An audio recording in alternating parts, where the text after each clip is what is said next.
You know what I mean? Why do I say you know what I mean? You know what I mean? Of course you do.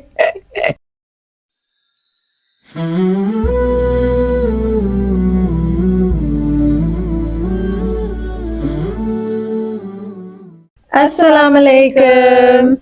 I'm Zaina. And I'm Zaina. And welcome back to the Little Ramadan podcast.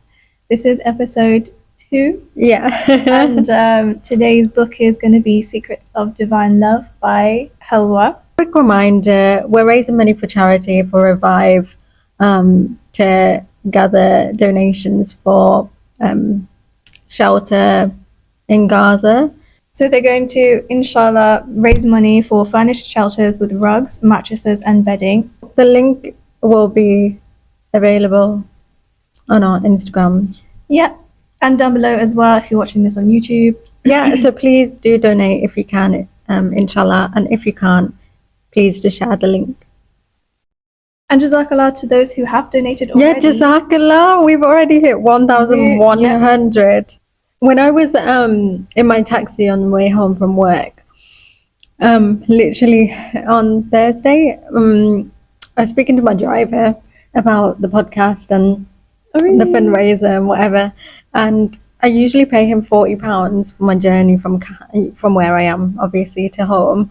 And he said, just give me 30 and put £10 for the donation. Oh, and I was like, how beautiful. It's just so beautiful. Little moments like that. I was like, oh. So then I did it straight away and I sent him a screenshot and he was like, keep me in your duas. So yeah, always in my duas, everyone. But yeah, that was really cute. Yeah, thoughts and prayers for Zainab's driver. What's his name? Uncle Dawood. Uncle Dawood. Yeah. And bless him. I mean. And bless all of you who have donated so far as well. So like we said, today's book that we have chosen is Secrets of Divine Love. And I've just picked out one specific section of it to speak about today. And we're kind of going to do like I'm just going to say a reflection and then you're going to let me know your thoughts on it kind of thing. Yeah, hopefully I got some thoughts because my brain goes blank, Really? But yeah, it should be fine. So I thought we'd talk about seeking a connection with the divine. So I kind of chose this topic last night because I thought, I don't know, it kind of just like this Ramadan, I've been feeling a little bit like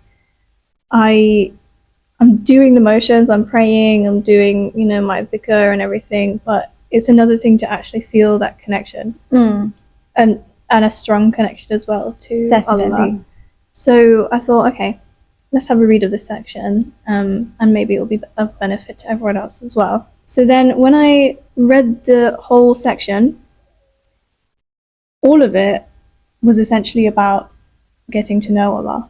It was about his 99 names, about being God conscious, about everything, having that taqwa. And it was so interesting that came up because I've actually covered that in my little podcast episode with my friend Iman. Oh my days. So shout out to Iman. We actually talked about God consciousness and she was explaining what it is to be God conscious in everything that you do.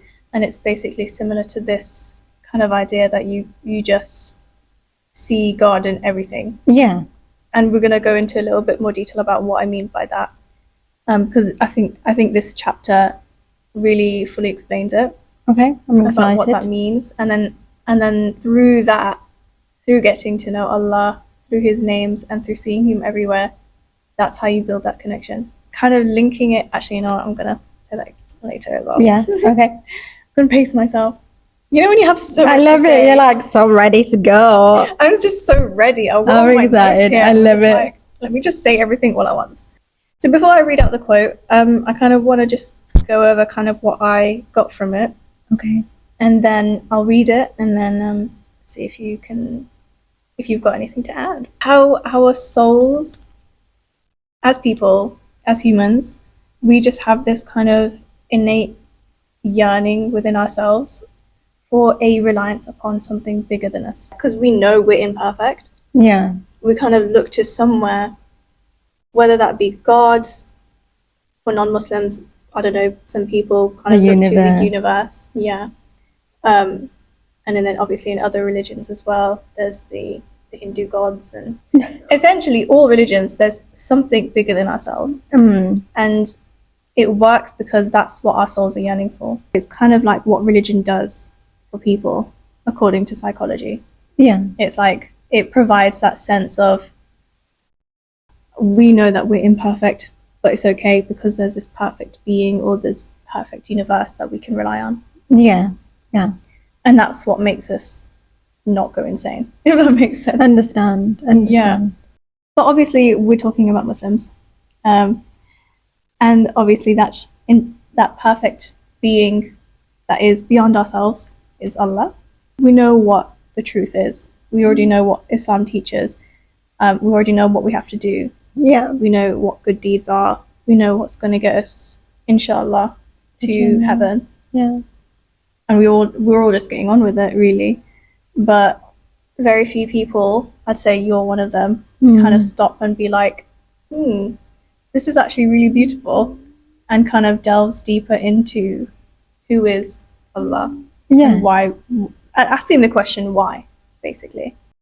Why is this our reality? This is a very long chapter, and I could literally read out the entire thing, because all of it is just like mind-blowing. I was just reading it like, what? Whoa! What page number is it for them? Page 21. So it's the first part of the first section of the book on Allah and the origin of love. And it's called, the chapter title is How to Have an Intimate Connection with God. Bismillah. The question then becomes, how can we have a relationship with a God who cannot be known, seen, or touched directly? We cannot know God as he is, but we can experience his qualities indirectly through the creations he chose to create. Similar to what happens when light hits a prism and spreads out to unveil the color spectrum. When the light of the name Allah pierces the dense prism of creation, it manifests into the spectrum of divine names. Like white light that carries all colors within its singularity, the name Allah carries the infinite divine names within its oneness.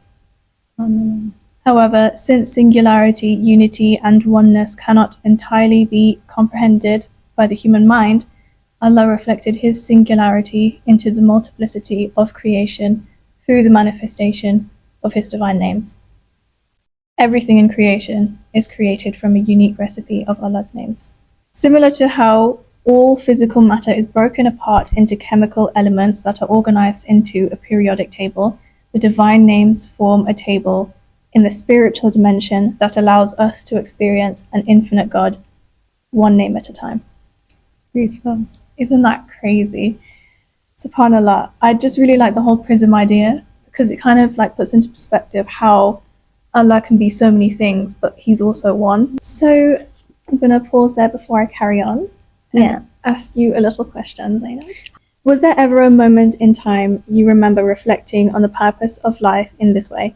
How did it make you feel, and what answers did you find, and how did you come to find them?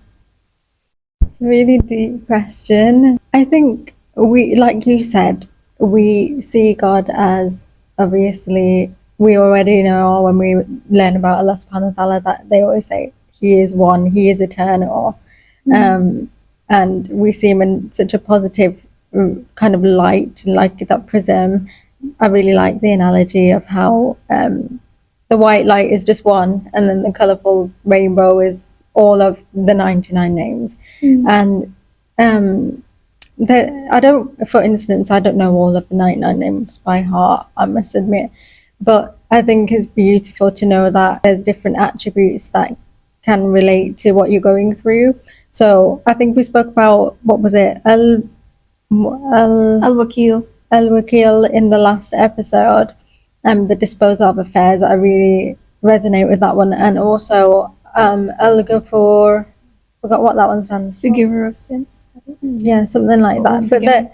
But they're all positive attributes that make you feel comforted. And that's how you can get to know him a bit more when you read into it, which I need to read into a bit more, I'm not going to lie.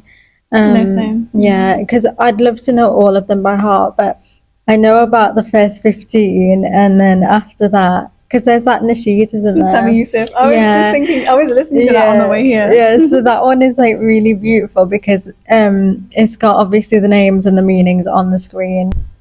During what you were saying about how different life experiences, you can kind of match that with Allah's names. Yeah. Is there a specific life experience where like an Allah's name, one of Allah's names comes to mind? Al-Wadud, the most loving, and As-Sabur, the most patient, because firstly, with the most loving, it's like you said, you know that, you know, he is one and he's the higher being. So even when you're so caught up in obviously the worldly life and stuff, you can feel down, you can feel depressed, all sorts of emotions, but you always know that you're loved, and by someone who's never going to stop loving you, no matter your flaws or your imperfections, like you mentioned. And I think that's just so beautiful.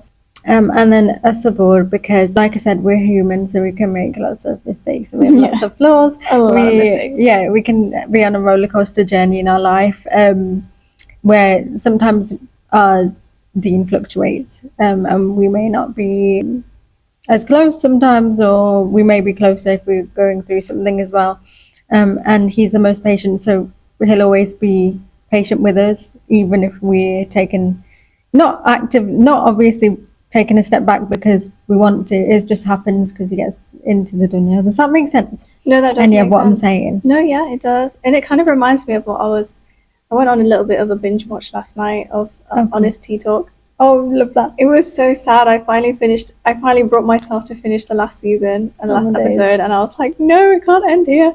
And I was just like rewatching like season 1 and season 2, and it kind of just reminded me of there was this episode in season 2 that I think it was season 2 that they did, and they were talking about something entirely different. They were talking about life after abuse, and she was basically saying how the number one like advice that she'd give to Muslims is to allow for that fluctuation in your faith, because it's supposed to fluctuate. Allah knows. Yeah. And that's why one of his names is the most patient. But then it, you know, the fluctuations bring you back as well. Yeah.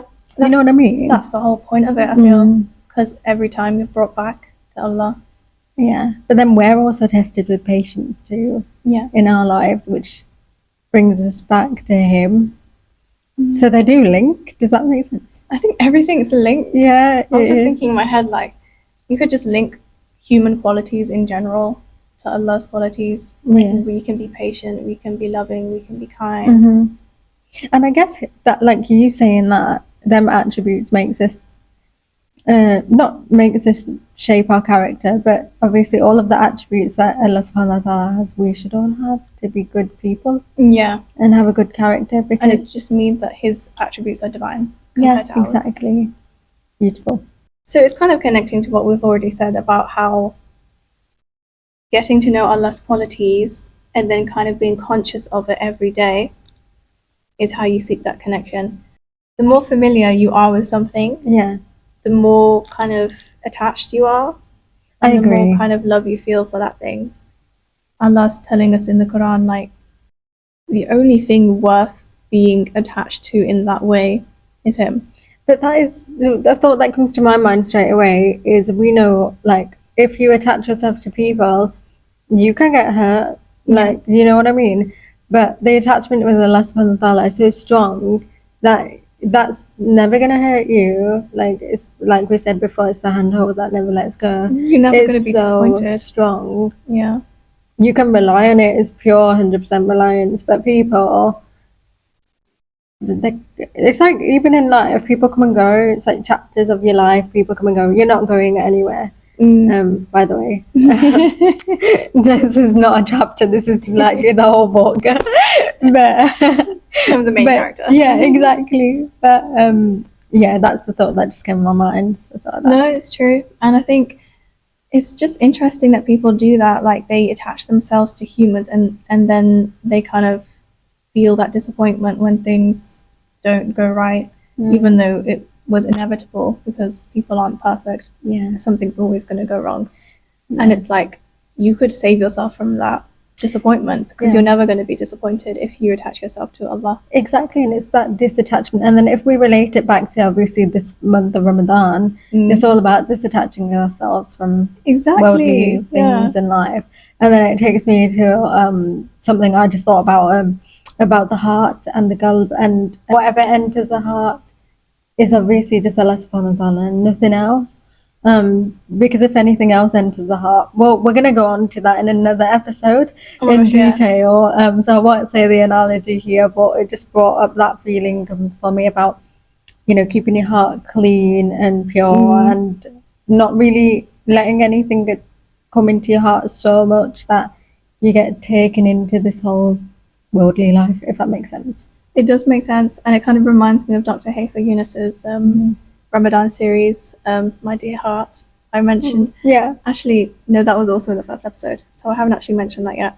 I've been watching My Dear Heart is a Ramadan series by Dr. Hayfa Yunus, and she's basically talking about the heart. The entire series is just everything to do with the heart, and she kind of explains how the heart is like a vase, and the dunya kind of is what makes it dirty, and Allah is what purifies it and makes it clean. I love that. And like the more clean it is, the more you can see through it and see Allah. The dirtier it is, the more connections you have to this dunya, the harder it is to see that connection. That's a really good analogy. To see that connection with Allah. It's beautiful. MashaAllah. I feel like that's what it reminded me of. I love it. I feel like a lot of people talk about that as a topic, to be honest, because it's so important, and everyone has their own kind of analogies of how they view it, but that was beautiful. I mean, just the fact that she has like a 30-day series based just on the heart, like we could go on. Yeah, exactly. We could go on and on of the importance of keeping your heart clean and pure. Yeah. This is another question. No, this is kind of a bit of a weird analogy, but like, you know how you were saying there's different ways of like thinking about it. Yeah. Have you ever like been told something about something or someone, and when that person has told you that, you can't not see it? Yeah, 100%. That, for example, let me tell you a weird thing. Okay. When I was at university, it's very off topic, weird, but it's something I can't unsee now because I learned about it. Okay. It's called a vocal fry. I don't know if I ever told you about the vocal fry. I've heard of that. Is that when you go like this? Yeah, it's like, the vocal fry, like the Kardashians, and I always be mindful of who I say, oh, have you heard of the vocal fry before? Because if I tell them, they will never be able to hear it again. And now I can hear it in my own voice. Whenever I... Oh, God, I forgot that I was telling you all of this. And all of you. Now you'll never be able to unhear it. Oops. Oopsie. No, whenever anyone speaks, that's what you know what a vocal Just tell them to drink plenty of fluids to nourish their vocal cords. That's that speech and language therapist coming out. Oh my gosh, yeah. So my point was like, I mean, that's a great example that you've brought up there. Now that you said that to me, I didn't have that in my kind of, what's the word? Lexicon. I didn't have that in my lexicon. Oh, fancy word. But since you told me about it, I'm now aware of it. And now I can't not hear it. I can't not see it. Oops. It's okay. And the same can be applied to Allah's names. Once you are told about the names, once you learn about the names, you can't not see it everywhere. Mm-hmm. If that makes sense. But then that's the importance. But in a good way, not like a vocal fry way. No, sorry. That's the importance of actually taking the time to learn them, though. Yeah. And I feel like me being truly honest, I need to take more time to do that. Like I know a few, and you see them every day, but having that knowledge is so important. But something I have been doing, because obviously Ramadan reflections goes through each 30 days with a name of Allah subhanahu wa ta'ala. What is it? Yeah, so the one we did obviously was the disposal of affairs. But yeah, so in there you're learning, and then you have to obviously read the dua, which embodies his attribute for that chapter, and then you do your dua with his name in mind, that specific name. And But yeah, it's a learning journey. Yeah, we're Yeah. all on that journey, and we all feel like we can do more, and that's a blessing to have that feeling. Because But that's if you Allah. didn't have that feeling, then I'd be worried, you know. Yeah, that's when you should be worried. Yeah, I think so. And that kind of links to my next point is just practice that wherever you go. Everything that you feel, everything that you see, everything that you hear, even if it is vocal fry, you will find Allah there. Because how can you not be there? He is everything. Exactly. SubhanAllah. Just thinking about the people of Gaza, our brothers and sisters who are currently not even receiving enough aid in the crisis that they're going through right now. And of our brothers and sisters in Sudan, in Congo, in China, everywhere, basically. SubhanAllah, even looking at their situation, especially with the people in Palestine, actually, Yeah. and you look at them saying, they're still saying, Allah is sufficient for me. It's like, even in situations like that, you can still see Allah. And that's their God consciousness shining through. Yeah. There was this one video of this man who, in Gaza, they managed to go back to a broken down building where his brother passed away, and they were going through the they had the bodies in like body bags, and he was asking the man, he was describing his brother to him to see if they could identify the body, and he opened one of the body bags and he found, and it was his brother. Like, he managed to identify his brother, and in that moment he was just like, Alhamdulillah, Alhamdulillah, Alhamdulillah, being like, you know, this is Allah's doing. Simply because Allah helped him find the body of his deceased brother, and he's saying Alhamdulillah. Yeah. So SubhanAllah. you can, we've got to look at that and think, SubhanAllah, yes, God is everywhere, even in devastation, even when it feels like evil and suffering are just everywhere, Allah is also there. So if I were to give any kind of advice to you guys that you would take from this episode, let it be to learn the names of Allah and practice God consciousness when you're just going about your everyday life, really. I also kind of wanted to throw in another book onto our bookshelf. That wasn't actually part of the plan, but it should have been. I went through all of my books on the top shelf, and I found Sukina Noor's Love and Longing, Yearning for the Face of God poetry book collection. If you don't know who she is, why? Google her now. Sukina Noor, she is an incredible poet, and I went to go see her perform. Got my book signed. She's amazing, mashallah, and I can't believe that it's just been sitting on my shelf this whole time. It looks brand new. It basically is, to be honest. It wasn't that long ago. It was about beautiful, only though. Like 2-3 years ago now. I love it. Wow. Okay, 2-3 years is a while. Yeah, no, thanks. I was going to say 2-3 months. You just look after your books. I don't. Really? Mine are It's because I haven't really gone into this, but I've been getting into this. I feel like it's a type of book probably you can just pick up whenever and just flick to a page. Yeah. Because the amount of poems that are in this book, SubhanAllah, it's really I don't know, it's very intense, very spiritual. So if you're like a spiritual girly or guy, sorry, definitely you'd enjoy this poetry collection. But I was just reading, I've just been reading a poem a day. So I was just reading this poem, and obviously I'm not going to read it all out, but it kind of linked so well to the topic that we're talking about. So I kind of wanted to throw it in there a little bit. So if you do have this book, it's page 16, it's and 17 as well.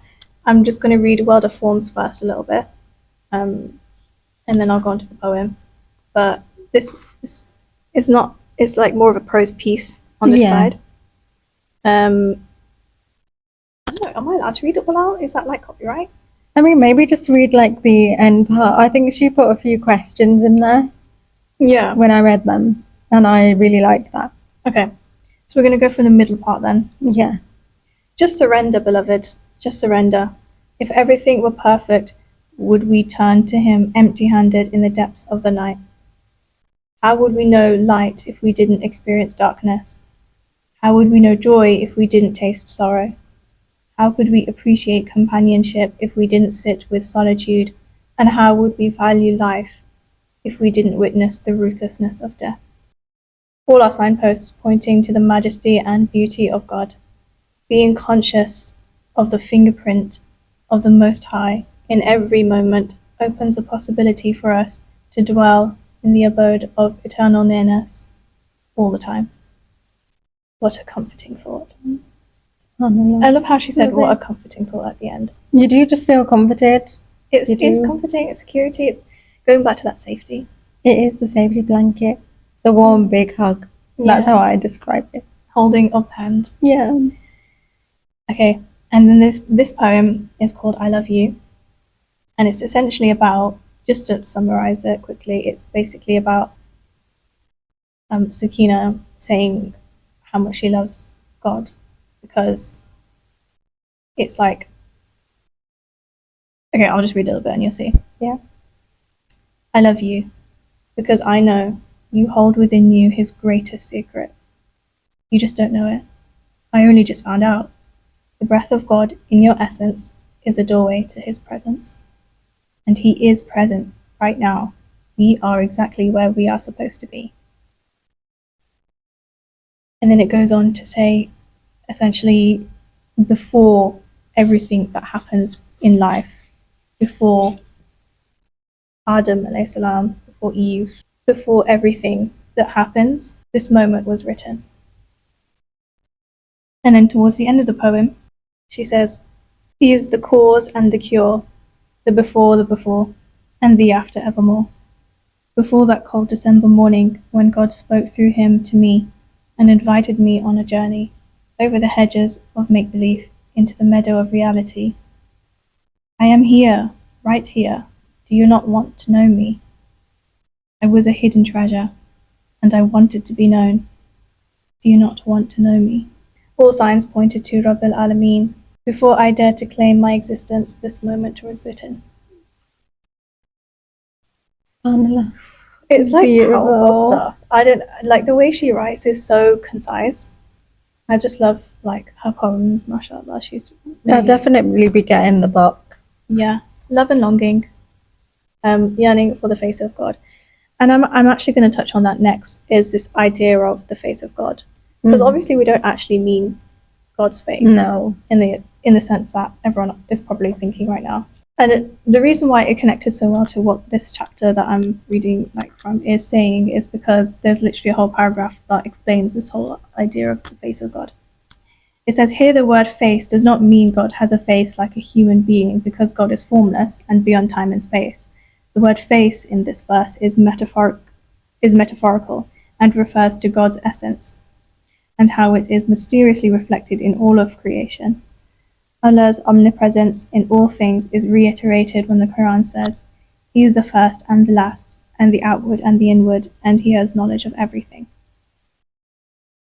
So, yeah, subhanAllah, it's basically saying what we've been talking about this entire episode is how you can literally just look anywhere. Like I could literally just be looking at your glasses and think of, he's the all-seeing. Yeah, like literally. It's that easy, guys. The all giving when I'm looking at the orange and mango juice that you're going to have when you break your fast. Guys, this is such a Ramadan staple, is it not? Yeah, and if you know, guys, tropical juice, sun pride, don't get me started. Huh? Do you know tropical juice, sun pride in Ramadan? Oh, what, sun pride? She doesn't know, guys. Sorry. I'll have to. Dad used to get it for Ramadan every year. Really? It's like the best drink ever. I'll have to get you a bottle. Well, is it mango lassi? No. Okay. Mango lassi is good though. It is. We used to have it all the time before we went dairy free. Yeah. We don't have it anymore. What about, have you tried it with like dairy free milk? We haven't tried making it. No, we should though. Yeah, try it. I feel like that would be nice. Anyway, Let me get my notes up. So, I don't know if it fits in here, but I was thinking about like just randomly about risk. yeah. And how everything's just written for you, like even the bite of food that you have, or like for example an apple in a store, everything that you buy. Isn't it cool though? Have you ever thought that when you go to the supermarket, the exact thing you pick up has your name on it? Whoa. But then it might actually not be for you. You might take it home and give it to someone else, so it actually has someone else's name on it. Subhanallah, yeah. Yeah, I don't know why that came in my head, but it just made me think of probably there's a name or attribute that goes with that. Probably, yeah. There we There go. definitely Challenge is. for you guys. Yeah, find the a name. that goes with that. That would be such a cool activity to give to kids. Yeah, find the Like, name. Find Allah's name in this situation or this activity. But then they'd probably name any because they all Yeah, to go be with fair, any situation. you really. could pretty much. Yeah. I like that. Thank you. Well, that's pretty much it, to be honest. That's really beautiful and insightful conversation, to be honest. Final thoughts. I would say my final thoughts are literally just 99 names of Allah. Get to know them. And that's how you're going to build that connection with Allah. Saying that you want a connection and then actually thinking, okay, how? Practically speaking, how? This is how. Yeah, that's definitely something I'm going to take on board as well for my personal growth. What are your final thoughts? Really gaining knowledge about Allah subhanahu wa ta'ala as much as you can, like even beyond just the names, but even what you're reading when you're reading the Quran or when you're listening to the Quran, what is it actually saying? Yeah. So just making more time to build on your knowledge, to deepen that connection. Inshallah. And making the time for it as well, because one final thing, like I think it was from Honesty Talk or something I listened to, they were talking about how, like you said, we go through the motions and we just pray and we do all the things we're supposed to do, but how many of us just pray without rushing it, and having to feel like, oh, I need to pray quickly so I can get back to work? How many people actually pray just to pray? Actually take the time out and Yeah, give it the time it deserves. instead of making obviously your like work the center. How many of us actually place prayer and Allah subhanahu wa ta'ala in the center of the life? Yeah. Instead of in your head thinking, oh, I gotta finish my prayers so I can eat. Oh, I gotta finish eating so I can pray. Yeah, so changing It's the like, narrative. why are you giving your time? I mean, obviously you don't rush your food either, because alhamdulillah Allah's blessed you with food. But give prayer the Priority. that it deserves, because that's why we're on this planet. That's the only thing that we're going to take with us when we die. Not to be like morbid. No, it's true. It's true. And also to relate it back to Omar Sulaiman's, I don't know if you've been keeping up with his Ramadan series all about the barzakh. He was literally saying how in the grave your good deeds are going to take a form and wake you up and be like, I'm here, I'm your good deeds. Which is kind of freaky to think about. It is. But everything is so exact. Everything that you do, everything, like all the ibadah, all the worship, it's all adding up. And it is going to come back to you. It will, essentially. And that will determine, obviously, the hereafter for us all, inshallah. Inshallah. But, anyways, we've gone on long enough. Just going to end off with a quick dua. My Lord, help me surrender all that I am so that I can receive all that you seek to give me. Allah, help me to lay down the burden of doubt and to walk freely in faith, trusting that your plans for me will always be greater than my greatest dreams. Allah, forgive me for the mistakes I have made and the mistakes I will make. My Lord, please remind me that your goodness will always be greater than my faults, and that your love will always be greater than my shame. O Allah, shine your light upon me so that my eyes can awaken to your truth, and so that my heart can be illuminated by the reflection of your beauty. In your sublime names, I pray. Ameen. Ameen. So yeah, quick reminder to donate what you can then, inshallah. Link is in the description. And yeah, we'll see you next week, inshallah. Inshallah. Okay.